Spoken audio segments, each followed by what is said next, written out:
তো আপনার কাছে প্রশ্ন যে আপনি রাজনীতিতে কবে যাবেন? অনেকেই বলে থাকেন যে আপনি হয়তো রাজনীতি করবেন, ভোটও করবেন, ইলেকশন যখন এগিয়ে আসবে তখন আপনি গিয়ে মানে বাংলাদেশে জনগণ যেহেতু নির্বাচন চায়, আমি যদিও এখনো প্রধানমন্ত্রী আমি রিজাইন করি নাই, তারপর আমি বলবো বাংলাদেশের মানুষের চাহিদাটাই আমার কাছে গুরুত্বপূর্ণ।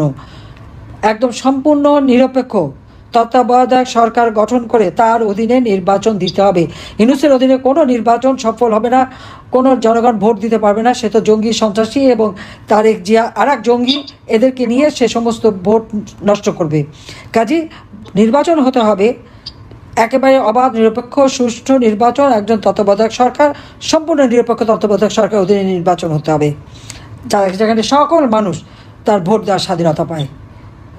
আর আমি তো আছি দেশের মানুষের জন্য। আজকে যে ছাত্রছাত্রীরা এই আন্দোলনে গিয়েছিল, তারা আজকে বুঝতে পেরেছে তাদের ভুলটা। সবাই আমাকে ফোন করে, আমার কাছে ক্ষমা চাই। এটা তো আমার নাতির বয়সী, ক্ষমা করার কী আছে? তাদেরকে বিভ্রান্ত করা হয়েছে। এই বয়সটা অল্প বয়স, এটা তো বিভ্রান্ত হওয়ারই বয়স। আমি বলছি আমার কাছে ক্ষমা চাইতে হবে না, আমি এমনি ক্ষমা করি, দোয়া করি তোমরা অন্তত সঠিক পথে আসো, দেশকে ভালোবাসো, দেশের মানুষকে ভালোবাসো, মানুষের জন্য কাজ করো। এটাই, ওই সুদখোর জঙ্গিদের জন্য না। যে বাংলাদেশ উন্নয়নের রোল মডেল, সেই বাংলাদেশ আজকে জঙ্গির দেশ হিসেবে পরিচিত। এই অপবাদ থেকে বাংলাদেশকে মুক্ত করে বাংলাদেশকে আবার আমরা শান্তি, নিরাপত্তার দেশ হিসেবে বিশ্ব দরবারে সম্মান ফিরিয়ে আনবো। আজকে 32 নম্বর সেই বাড়িটি আগুন দিয়ে পোড়ায় দেয়। ওই আগুনটা প্রথম যে লাগিয়েছিল সে কিন্তু বিএনপির, যে ছবি তুলে আবার তারিখ জেকে পাঠায় প্রমাণসহ। কিন্তু দুর্ভাগ্যের বিষয় যে এই বাড়িটি রক্ষা করার চেষ্টা কেউ করলো না। সেখানে পুলিশ, সেখানে সেনাবাহিনী। এরপর আবার এটা 5ই ফেব্রুয়ারি 2025 সালে বোলডোজার দিয়ে বাড়িটি ভাঙা হয়। তখনও পুলিশ আর আর্মি সারি সারি দাঁড়িয়ে আছে, কিন্তু তারা ঠেকায়নি। এবং হাতুড়ি নিয়ে নিয়ে যারা বাড়ি ভাঙে, আপনারা চেহারাগুলি দেখেন, অধিকাংশই হচ্ছে বিএনপির লোকজন। এবং চেহারা তারা স্লোগানও দেয়, যে তারেক জিয়াকে উদ্দেশ্য করে বলে যে তাকে কথা দিয়েছি, 32 নম্বর দখল করেছি। কাজে আপনারা বুঝতেই পারেন যে এই ধ্বংসাত্মক কাজের পিছনে ইউনূস আর তার দোসর তারেক জিয়া এবং সেই সাথে জামাত শিবির আমাদের না হলেও 15-20 হাজার নেতা কর্মীর উপর হামলা করে এবং তাদের হত্যা করে, গুম করে, লাশ 32 নম্বর আগুন দিয়ে পোড়ায়। 3টি লাশ পড়ে থাকে রাস্তার উপরে। যখন একে একে মানুষের লাশ পড়তে শুরু করে এবং তখন গণভবনও তারা দখল করবে, হামলা করবে, স্বাভাবিকভাবে আমাদের নিরাপত্তা যারা ছিল তারা সেখানে অস্থির হয়ে পড়ে এবং এক পর্যায়ে ওখান থেকে আমাকে সরিয়ে আনে। আমি সরে আসার পর আজকে দেশের অবস্থাটা কী? আওয়ামী লীগ নিষিদ্ধ, ছাত্রলীগ নিষিদ্ধ, আওয়ামী লীগের নিবন্ধন বাতিল করে।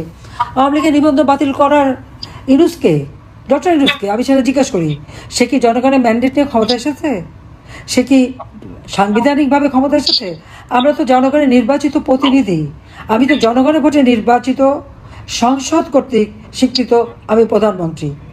ইউনূস তো তার মেটিকুলাস ডিজাইনের মাধ্যমে জঙ্গিদের সাথে নিয়ে এবং বিএনপি জামাতকে সাথে নিয়ে সে ক্ষমতা দখল করেছে। তার কি অধিকার আছে আওয়ামী লীগকে ব্যান করার? তার কি অধিকার আছে আওয়ামী লীগের নিবন্ধন বাতিল করবার? আওয়ামী লীগ যদি দেশ স্বাধীন না করতো, তাহলে কি ওই বাংলাদেশে কখনো নিজেদের নির্বাচন কমিশন গঠিত হতো? সশস্ত্র বাহিনীর সদস্য তো খুব বড় মেজর পর্যন্তই থেকে যেত। কালে বাদে একজন বোধহয় কর্নেল পর্যন্ত উঠেছিল। জাতির পিতা 6 দফা দেওয়ার পর একজন আধা বাঙালি আর একজন যে বাংলাদেশেই বিশ্বাস করে না, জেনারেল পর্যন্ত মেজর জেনারেল পর্যন্ত উঠতে পেরেছিল। কোনো বাঙালির তো কোনো প্রমোশন হতো না। সিভিল প্রশাসনে কোনো বাঙালি কি সচিব হতে পেরেছিল? হয়তো একটা নেহায়েত পাকিস্তানের দালাল একটা দুটো কখনো কখনো, তাও তাদেরকে দেওয়া হতো না। আজকে জাতির পিতা দেশ স্বাধীন করেছে বলেই মেজর জেনারেল, লেফটেন্যান্ট জেনারেল হবার সুযোগ পাচ্ছে। আজকে সেই স্বাধীনতাকে ধ্বংস করার সব রকম প্রচেষ্টা তারা চালাচ্ছে। আর যে পাকিস্তানিরা মা বোনের ইজ্জত লুটেছে, গণহত্যা চালিয়েছে, ঘরবাড়ি ধ্বংস করেছে, আজকে তাদের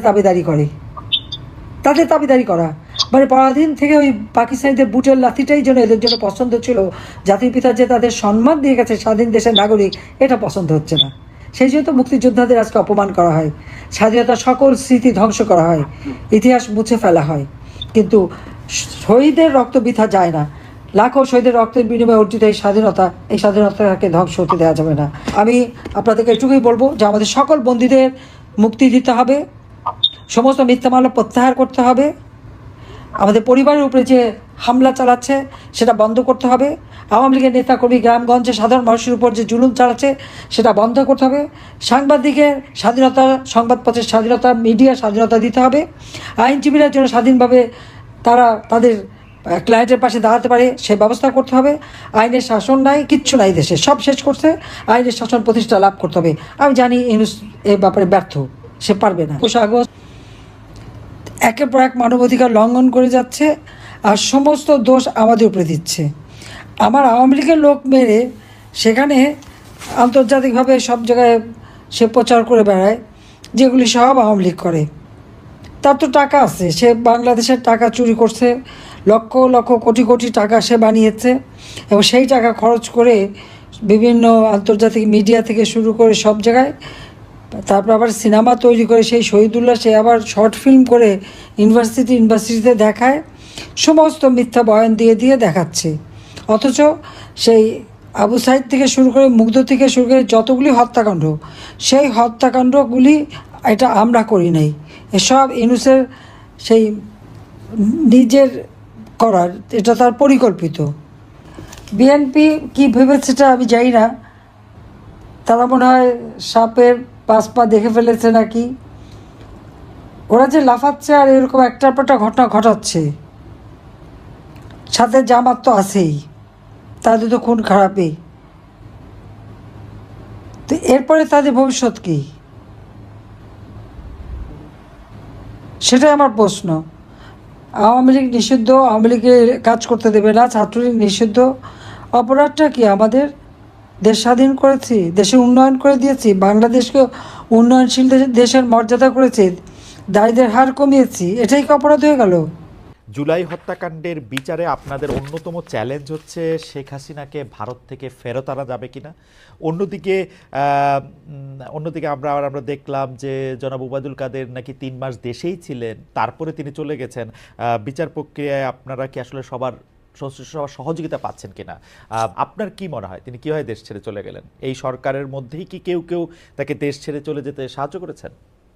ইতিহাসের নির্মম হত্যাযজ্ঞে যারা জড়িত তাদের বিচার এদেশের মাটিতে হবেই। মাথায় রাখবেন, পরাজিত শক্তি নির্বাচনের আগ পর্যন্ত বারবার মাথাচাড়া দিয়ে ওঠার চেষ্টা করবে। দেশের ইতিহাসে এখন পর্যন্ত যতগুলো বড় সংঘাত, সহিংসতার ঘটনা ঘটেছে তার সবগুলোর নেপথ্য কারণ ছিল ত্রুটিপূর্ণ নির্বাচন। আমাদেরকে নিশ্চিত করতে হবে ভবিষ্যতের কোনো সরকারই যেন আর ফেসিস্ট হয়ে উঠতে না পারে। রাষ্ট্রকে এমনভাবে মেরামত করতে হবে যাতে কখনো কোথাও ফেসিবাদের লক্ষণ পাওয়া গেলেই সেটিকে যেন তাৎক্ষণিকভাবে সেখানেই নির্মূল করা যায়, আর যেন 16 বছরের জন্য অপেক্ষা করতে না হয়, বহু মানুষকে প্রাণ দিতে না হয়, আমাদের যেন আরেকটি গণ অভ্যুত্থানের প্রয়োজন না হয়। জুলাই আগস্টের মানবতা বিরোধী অপরাধ মামলায় বিচার কাজ দৃঢ়ভাবে এগিয়ে চলেছে। বিচারের আনুষ্ঠানিক শুনানি পর্বও শুরু হয়েছে। ইতিহাসের নির্মম হত্যাযজ্ঞে যারা জড়িত তাদের বিচার এদেশের মাটিতে হবেই। বিচার প্রক্রিয়া ও এর ফলাফল ক্রমান্বয়ে মানুষের কাছে প্রকাশিত হতে থাকবে। বিচারের পুরো প্রক্রিয়া দেশবাসীর কাছে স্বচ্ছ ও দৃশ্যমান রাখা হচ্ছে। এবার আমাদের সর্বশেষ দায়িত্ব পালনের পালা, নির্বাচন অনুষ্ঠান। আপনাদের সামনে এই বক্তব্য রাখার পর থেকেই আমরা আমাদের সর্বশেষ এবং সবচেয়ে গুরুত্বপূর্ণ অধ্যায়ে প্রবেশ করব। মাথায় রাখবেন, পরাজিত শক্তি নির্বাচনের আগ পর্যন্ত বারবার মাথাচাড়া দিয়ে ওঠার চেষ্টা করবে। 2026 সালের ফেব্রুয়ারি মাসে জাতীয় নির্বাচন অনুষ্ঠানের আয়োজন করেন। আপনারা সকলেই দোয়া করবেন যেন সুন্দরভাবে নির্বাচন অনুষ্ঠান করে এদেশের সকল নাগরিক একটি নতুন বাংলাদেশ গড়ার কাজে সফলভাবে এগিয়ে যেতে পারে। আমরা সরকারের পক্ষ থেকে এই নির্বাচন যাতে সুষ্ঠু, শান্তিপূর্ণ এবং উৎসবমুখরভাবে সম্পন্ন করা যায় সেই জন্য সকল প্রকার সাহায্য সহযোগিতা প্রদান করব। এবারের নির্বাচন যেন আনন্দ উৎসবের দিক থেকে, শান্তি শৃঙ্খলার দিক থেকে, ভোটার উপস্থিতির দিক থেকে, সৌহার্দ্য ও আন্তরিকতার দিক থেকে দেশের ইতিহাসে স্মরণীয় হয়ে থাকে। সেই জন্য সকল আয়োজন সম্পন্ন করতে আগামীকাল থেকে আমরা সকলেই মানসিক প্রস্তুতি ও প্রাতিষ্ঠানিক আয়োজন শুরু করব। নির্বাচনে ভোটারদের সম্পর্কে দুই একটা কথা বলতে চাই। এবার আমরা প্রবাসী ভোটারদের ভোট দেওয়ার আয়োজন নিশ্চিত করতে চাই। অর্থনৈতিক দিক থেকে সম্পূর্ণ বিধ্বস্ত বাংলাদেশ যে আবার দ্রুত ঘুরে দাঁড়াতে পেরেছে তার বড় কারণ হলো আমাদের রেমিটেন্স যোদ্ধাদের ঐতিহাসিক অবদান। নির্বাচনে তাদের অংশগ্রহণ নিশ্চিত করার জন্য নির্বাচন কমিশন প্রস্তুতি নিচ্ছে। নারী ভোটাররা যেন দেশের সর্বত্র নির্দ্বিধায় আনন্দোৎসব সহকারে তাদের ভোট দিতে পারে এটা নিশ্চিত করতে চাই। এবার যেন কেন্দ্রে কেন্দ্রে নারী ভোটারদের ঢল নামে, আমরা সেই লক্ষ্যে সমস্ত ব্যবস্থা গ্রহণ করব। দেশের মানুষের ভোটাধিকার কেড়ে নেবার কারণে গত 15 বছর ধরে নাগরিকবৃন্দ ভোট দিতে পারেনি। এবারের নির্বাচনে আমরা আমাদের বকেয়া আনন্দ সহ মহা আনন্দে ভোট দিতে চাই। এবারের নির্বাচনে জীবনে প্রথমবার ভোট দিতে যাবে এরকম ভোটাররা নানা উৎসবের মধ্য দিয়ে ভোট কেন্দ্রে যাবে, তাদের এই দিনটি স্মরণীয় করে রাখার জন্য।